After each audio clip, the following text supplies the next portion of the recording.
When you read the Bible, you notice a common theme around sacrifices. And have you ever wondered to yourself, why did God request a sacrifice? Why did he want a sacrifice? What does it mean, and why is it so synonymous with religion? Why are there so many religions that have sacrifices? And why did Jesus have to die to begin with? Couldn't God save or redeem mankind through a different way? Why did it have to be a blood sacrifice? Sometimes when you read this, it seems quite confusing.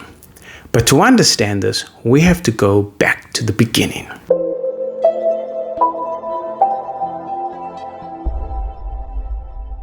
So when you read the book of Genesis, it starts where God is creating the world. He creates light, he creates the world, and eventually he creates life. He creates plants and he creates animals. So we know that life comes from God. God is the author of life.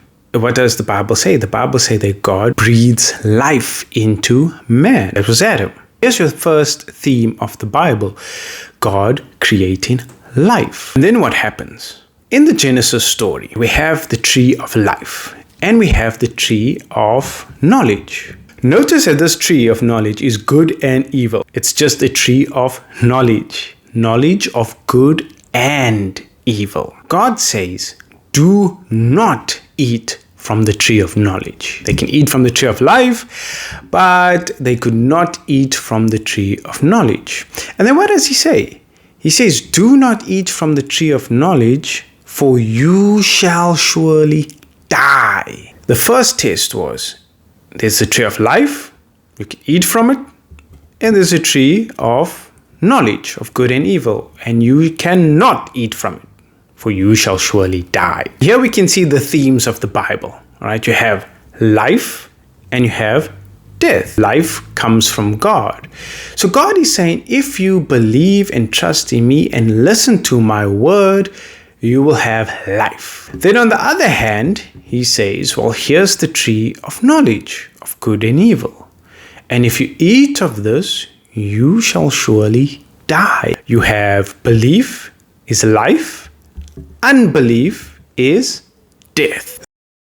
Then what happens next? When they ate from the tree of knowledge, death was introduced into the world. Everything would now die. Adam and Eve started gaining knowledge. And the Bible says, and they knew they were naked. So what Adam and Eve did was they covered themselves with fig leaves. That was their way of protecting themselves. But then God came.